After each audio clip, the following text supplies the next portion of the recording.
As promised, here is the apartment tour. And that's it. Yeah, even by New York City standards, this is pretty small. But it's cozy. So this is what you would call a hallway, if you will, or this is my foyer. I just have my shoes here, my Nike slip-ons, and the rest of my shoes are in my closet just to preserve some space. But it's pretty small. I think it gets the job done. I keep the trash right over here just so it's easy to throw anything out. Right off to the right of the front entrance, you will notice my wonderful, massive kitchen. A few things about this kitchen. As you can tell, I do not have a full-sized fridge. I know. Saving a lot of rent. Yeah, I just have to keep reminding myself I'm saving a lot in rent. I don't really store a bunch of food. You'll notice that I also do not have an oven. I just have a 2-burner glass stove top. And I also don't have a microwave. Just need to keep reminding myself that I'm saving a lot in rent. And I can always buy one.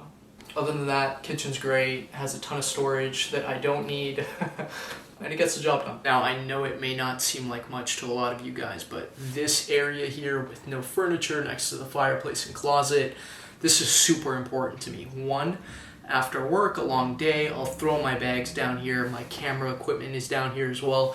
But two, it serves as a place for me to shoot my self-tapes and auditions.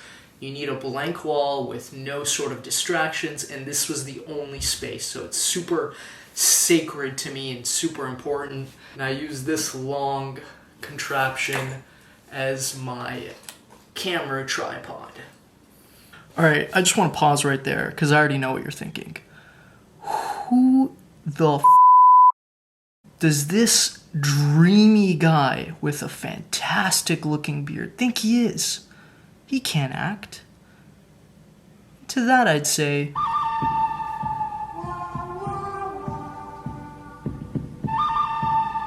yeah, you're probably right. Oh, mirror, mirror on the wall, why is my apartment so small? In all seriousness, I do love this mirror because it kind of makes the space feel a lot bigger, and it helps for doing fit checks, and it actually has decent storage on the inside.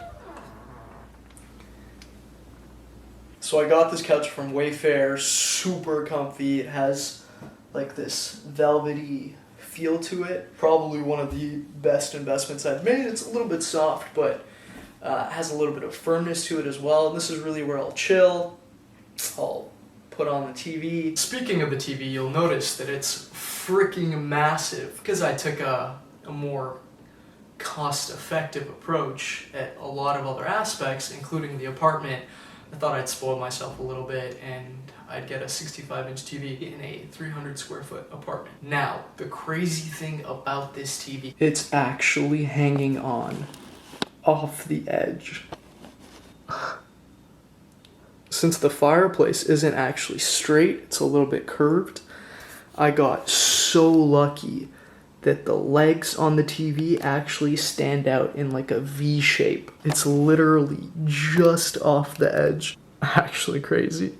And this is my desk area. This is really where I'll spend 90% of my time working from home. Now, luckily I have a pretty flexible schedule and I do love commuting to my office. Sometimes it's just convenient to not go in. This is really what the setup looks like. This chair reclines back way too much. But it's super cozy, ton of space. Everything I need on the left, laptop in the middle, notebooks on the right, picture of Zeus. So cute. I also love having a whiteboard in front of me for my goals, so every time I'm working, I can really be able to take a look at the end goal, because sometimes you forget. Number 1 is to buy a property. Number 2, be in 2 commercials and 1 feature film this year. In 1 commercial already, so check. 10K subs on YouTube. That's you guys. And this is my bed. It's a twin XL 12-inch memory foam mattress. It's a great bed, perfect for 1 person, and it's cool at night. So that's always something. And these are my fine, extravagant pieces of art. It's an early representation of early society within New York when it was first formed. It represents the initial Freudian ideology that New York was founded upon. Mammals of a large size. And really, if you look into Nah, I'm just kidding. It's a bunch of gorillas playing cards, having a good time. This guy has his ass out. This guy's having a drink. It's a vibe. One thing I do love about this apartment is the fact that I have 2 massive windows, and there's trees outside and a lot of natural sunlight comes in. So you have some greenery, you have some light. It really gives a nice, fresh, airy feel to the place. And it just kind of makes you feel good when you open the blinds. I know. Mo, where's the washroom? About that. It's across the hall. Only shared with one other tenant, though.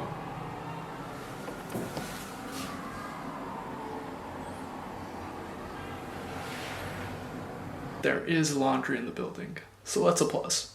There's also a cool rec room all the way in the basement. You could play ping pong, have drinks here, do whatever you want. Not bad. Hello. What's up? To give you some context and some logic, I am in downtown Brooklyn. I'm about a 15-minute train ride from Financial District, which is where I work. My rent is $1,700 a month, all utilities included, hydro, electricity, everything. I don't pay a dime. And I'm coming from out of state. I'm originally from Toronto. I lived in Denver for a year, and I got a new job offer here. I also wanted to explore other avenues. Acting. And New York was the best city in the world to do it, and I'm close to home, so it was kind of a no-brainer. A little bit of background on renting in New York for anyone that's curious. I didn't know this, and it's my first time in New York. I didn't know what boroughs were nice, what boroughs weren't nice. So my plan was, I'm gonna be in cost savings mode. I'm gonna find a place that's cheap, and I'll get a feel for the city and see what boroughs I actually really do like, which ones I don't like. So if I do decide to stay here 6 months down the line, 7, 8 months, whatever, I can actually buy a place in the specific borough that I like. Obviously not a $4 million home, but something decent. That was my logic. Another thing that I actually didn't know about the city is that the broker's fee to rent an apartment is anywhere from 10 to 15%. Write down in the comments if that's normal. I don't know. This is my first time here. I'm not used to it. If I wanted to rent a place in Manhattan, which is what I was initially looking at, you would be paying anywhere from $2,000 to $3,000 a month for your rent, obviously, and you'd pay whatever your rent is as your security deposit. So let's say $2,500 as well for your security deposit.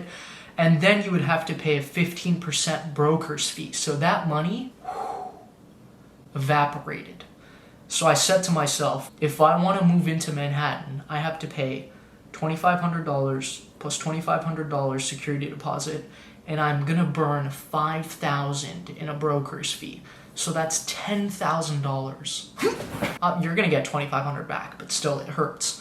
So my logic was, I'm gonna do it myself. I'm gonna search for a place. So every single day I went on StreetEasy, I refreshed with the no fee filter, and I found a place, and I got all my shit together. I sent it over to the agent every single time. I put offers down that got rejected. Some got accepted in other places, but I ultimately landed on this place. It has its ups and downs. But you know what? It's good enough for me, and I'm getting a feel for the city, which I love, by the way. And I'm enjoying myself. I upload videos every single Friday. If you're still here, hit that subscribe button and turn notifications on. I look forward to seeing you on the next one. Bye!